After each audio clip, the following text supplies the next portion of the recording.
कि अब समझ में आ गया। पर ये अभी भी ये होता कैसे ये पता नहीं, डायरेक्ट याद कर लिया अभी। हाँ, डायरेक्ट याद कर लिया, लेकिन ये होता कैसे है इसके लिए अगर वेटिंग पोजीशन पे रहो, सब एक चीज़ वेरीफाई कर देंगे हम कि 40 AMU एक मॉलिक्यूल के लिए क्यों होती है और 14 ग्राम एक मोल के लिए क्यों होती है, सब वेरीफाई होगा आपका। ठीक है ना। ये कितने का है? मोल।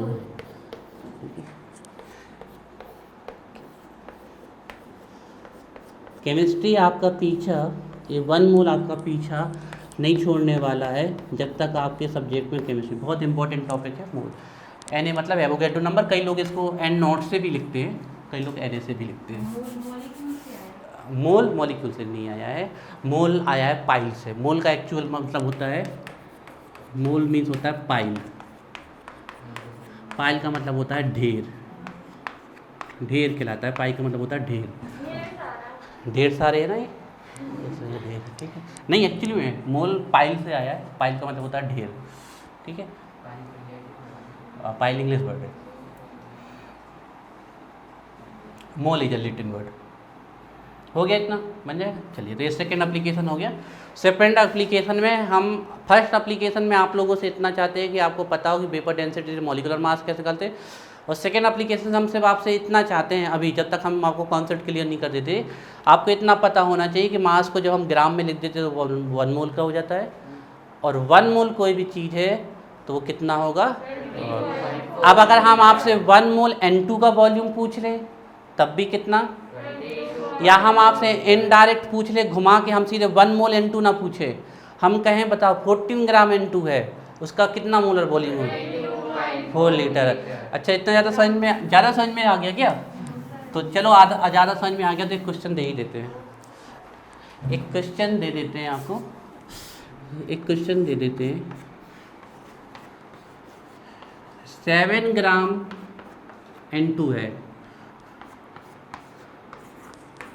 इसका मोलर वॉल्यूम बताइए। BM इसको मोलर वॉल्यूम बोलते हैं, इसको शॉर्ट में BM लिख लेते हैं। जैसे अगर ज़्यादा समझ में आ गया तो करो इसको, इतना सिंपल है। सो हम बताओ फर्स्ट,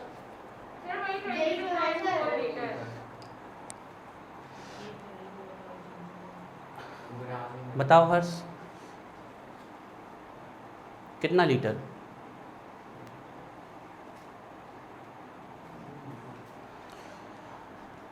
चलो तो देख लेते हैं। देखो, इतना ज़्यादा समझने के बाद भी इतना छोटा सा न्यूमेरिकल सॉल्व नहीं कर पाए।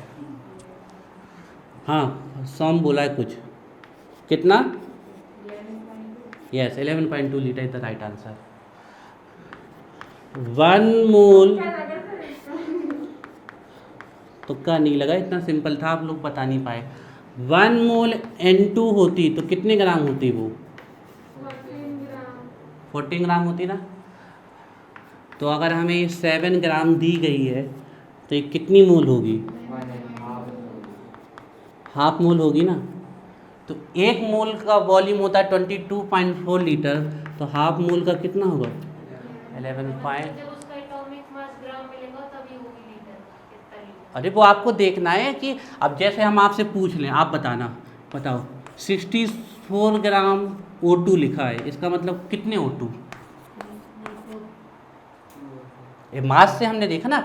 अब ये 7 ग्राम, अब हमने यहाँ N2 लिख दी 7 ग्राम, 14 ग्राम में होते हैं आपके 1 मोल। अब इसको आधा कर दिया तो 7 ग्राम में कितना होगा? मोल। और 1 मोल होता है 22.4 लीटर। 1 मोल 22.4 लीटर होता है, जो कि कितना है? 14 ग्राम। तो हाफ मोल कितना होगा? 11.2 लीटर। एक और देते हैं, चलो उसको कर लो, नोट करो इसको। ये तो बहुत सिंपल क्वेश्चन था, आ जाना चाहिए, हमें लगा तुरंत बता दोगे आप लोग, जस्ट क्योंकि उसके नीचे 14 ग्राम लिखा हुआ था। चलो एक नेक्स्ट क्वेश्चन पूछ लेते हैं, देखते हैं बता पाते हो कि नहीं।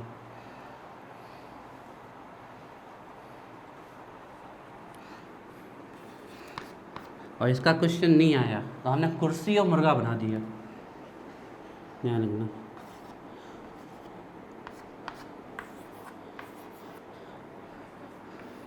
98 ग्राम है। इसका मोलर वॉल्यूम बताओ फर्स्ट।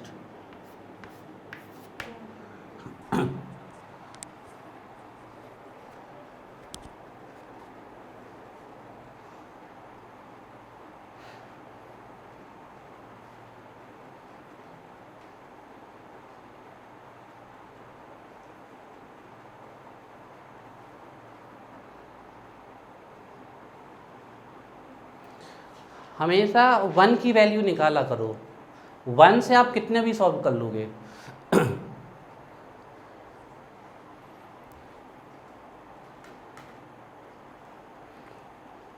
तुम लोगों को कुछ नहीं, थोड़ी झाड़ फूकी की ज़रूरत है। उल्टा लटका के नीचे धुआं में मिर्ची डाल के आध घंटे के लिए छोड़ने की ज़रूरत है। नाक से नाक, आँखों से पानी जब बहेगा तब चलेगी।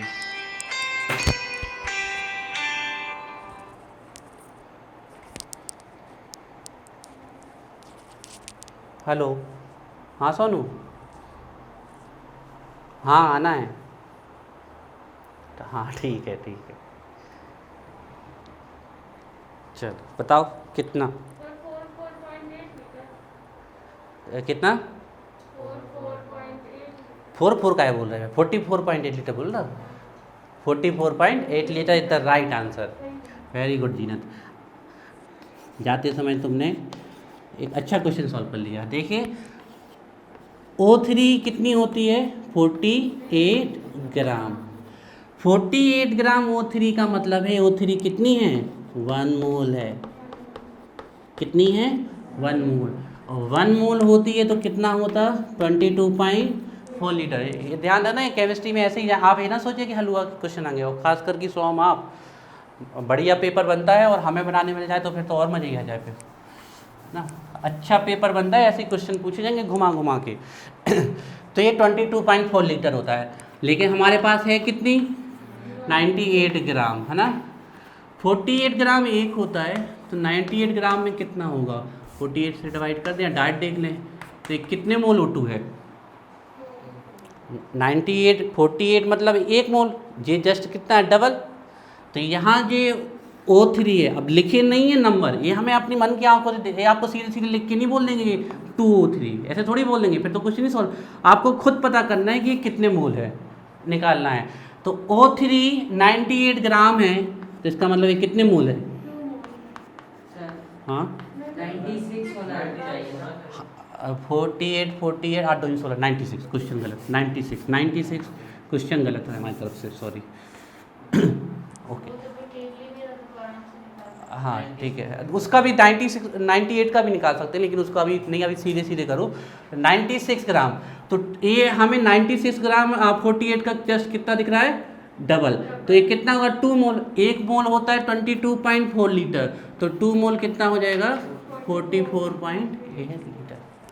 कर लो कैसे क्वेश्चन? एक और दें? चलो फिर एक और ले लो।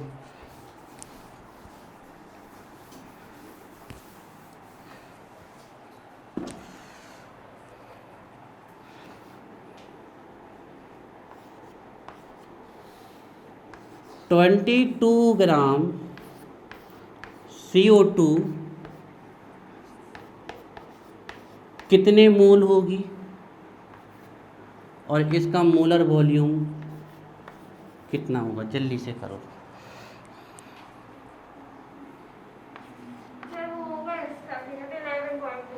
अच्छा 11.2 लीटर। और मोल कितने होंगे? मोल कितने होंगे? हाफ मोल होंगे। पकड़ गए ना? क्योंकि अगर ये CO2 अगर 1 मोल होती तो कितना? 44 ग्राम होती। बिल्कुल सही।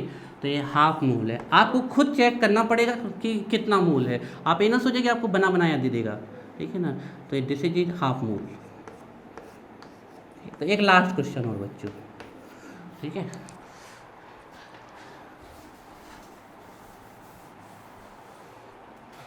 एक लास्ट क्वेश्चन ये है कि आपकी 22 AMU CO2 है,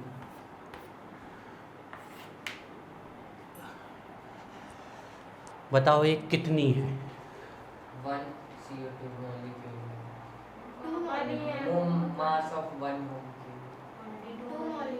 22 9 होगा. 22 AMU CO2 है, तो ये कितनी है? क्या एक मोल है क्या? No sir. एक मॉलिक्यूल नहीं है, 22 molecules. Half molecule. कितनी है? Molecule. हाँ 22. क्योंकि अगर हम 44 AMU लिखते तब ये कितना होता? एक मॉलिक्यूल. अगर हम 44 ग्राम लिखते तो ये कितनी होती? 1 मोल, है ना. तो हमें यही आपको देखना. तो ये आंसर होगा हाफ मॉलिक्यूल. अनुष्का आज आपके आंसर नहीं आ रहे, क्या बात है? हो गया ना बरसात का सर? ठंडी लग गई है बुद्धि को, और क्या. ठीक है, चलिए इसका लास्ट एप्लीकेशन है एवोगैड्रो हाइपोथेसिस का. ठीक है, हो गया ये. जाके इनको पढ़ना है बस रिलैक्स होके, और जितना पढ़ाए उससे ज़्यादा बिल्कुल नहीं सोचना है अभी ना. अगले 4-5 दिन में आपको बिल्कुल क्लियर हो जाएंगे सब चीज़ें, मोल वोल क्या होते हैं, और आप इन सब चीज़ों को ऐसे ही लगा दोगे. ठीक है, तो लास्ट एप्लीकेशन है एवोगैड्रो हाइपोथेसिस का, 3rd नंबर का application. In determination of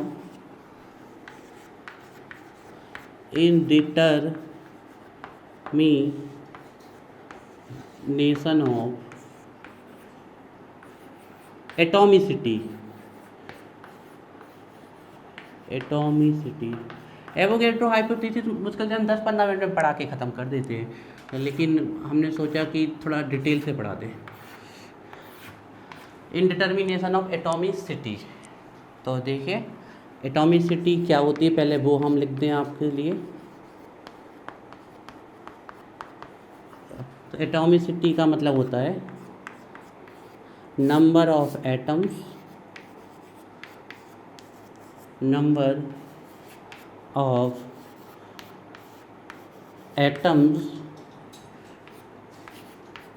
present in one molecule. ध्यान रखिएगा, एक मॉलिक्यूल में कितने नंबर प्रेजेंट है. Number of atoms present in one molecule. एक मॉलिक्यूल में जितने एटम्स प्रेजेंट होंगे वही उसकी कहलाएगी एटॉमिसिटी. ठीक है, तो देख लेते हैं. जैसे कि O2, Cl2, H2, N2. और एक बात ध्यान रखिएगा, सभी एटोमिसिटी सिर्फ उस मॉलिक्यूल के लिए निकाली जाती है जिसमें दोनों एटम सेम हैं. तो एटोमिसिटी हमेशा किसके लिए निकाली जाती है? होमो एटॉमिक. होमो मतलब क्या? जिनके सभी एटम कैसे हों. एटोमिसिटी हमेशा होमो एटॉमिक मॉलिक्यूल के लिए निकाली जाती है. हाँ, एलिमेंट भी बोल सकते हो. ओनली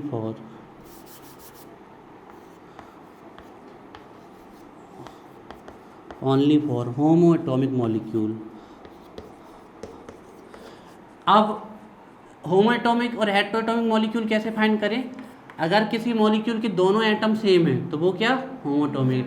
लेकिन अगर एटम अलग अलग हैं तो वो हेट्रो, है ना. तो इनके लिए नहीं निकाली जाती एटॉमिसिटी, हमेशा होमो एटॉमिक मॉलिक्यूल है. H2, O2, N2, Cl2, है ना, ये आपके हो गए. बताओ इनकी एटॉमिसिटी कितनी है? 2 है अनुष्का 2? कैसे पता चला? एक मॉलिक्यूल में जितने एटम प्रेजेंट होंगे वही उसकी क्या कहलाएगी? Atomicity. Number of atom present in one molecule. तो इन सब की एटॉमिसिटी है 2. तो इनको हम बोलेंगे क्या? बोलने का तरीका होगा diatomic. They are the die atomic. ठीक are, the are the die atomic.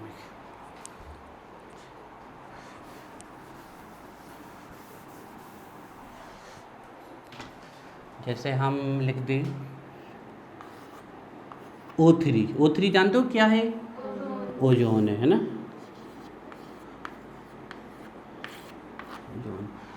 इसकी एटॉमिसिटी कितनी है? 3. तो ये कैसा है? Try atomic.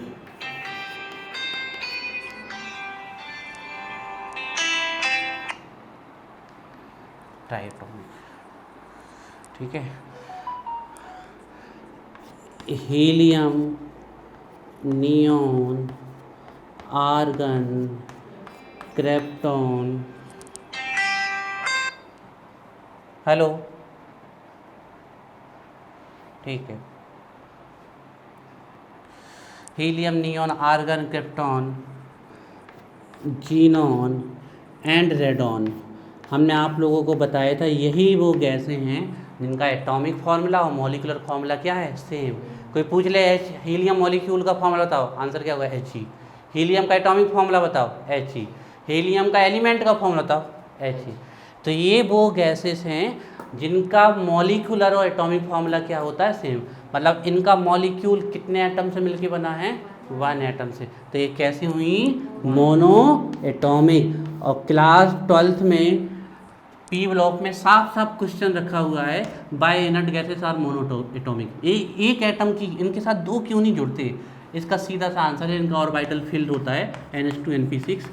इनऑर्गेनिक केमिस्ट्री में समझाएंगे सब आपको, मोनो एटॉमिक, ठीक है, मोनो एटॉमिक। इनर्ट गैसेस पूछ ले कि इनकी एटॉमिसिटी कितनी है, बता दोगे, 1 1 1 1, ठीक है। P4 कैसा है, पॉलीएटॉमिक या फिर टेट्रा। जब कोई चीज़ 2-3 से ज़्यादा होने लगे तो उसको बोल देते हैं पॉली, है ना। तो ये कैसा है, टेट्रा एटॉमिक, ठीक है। एक चीज़ बता दें, ये जितनी भी अभी तक हमने लिखी है, they all are the gas, लेकिन phosphorus and sulphur both are solid. Sulphur कैसा है, ऑक्टा, या फिर आप इनको क्या बोल सकते हो, पॉली एटॉमिक, ऑक्टा एटॉमिक। इनको आप पॉली एटॉमिक भी बोल सकते हो, पॉली एटॉमिक, ठीक है। तो एवोगैड्रो लॉ पूरी तरीके से एंड हो गया। कल का आपका होमवर्क है एवोगैड्रो पूरा पढ़ के आना है आपको, और एक काम और, पिछला भी रिवाइज करते जाना है। और भीगता नहीं बच्चों, है ना, आप ही की सेहत के लिए कह रहे हैं। और कल से हम चालू करेंगे एटॉमिक मास का कॉन्सेप्ट। आज ही स्टार्ट करना था, लेकिन ये हाइपोथेसिस ज़्यादा समय लेगी। पूरा पढ़ के आएंगे। पूरा ही तो पढ़ोगे बेटा, आधा पढ़ोगे, आधा पढ़ोगे तो वो काम का कहाँ रहेगा। पूरे छोटा सा कॉन्सेप्ट है, मुश्किल से आध घंटे में पढ़ लेना है। कोई देखो वेट कर रहा है बाहर।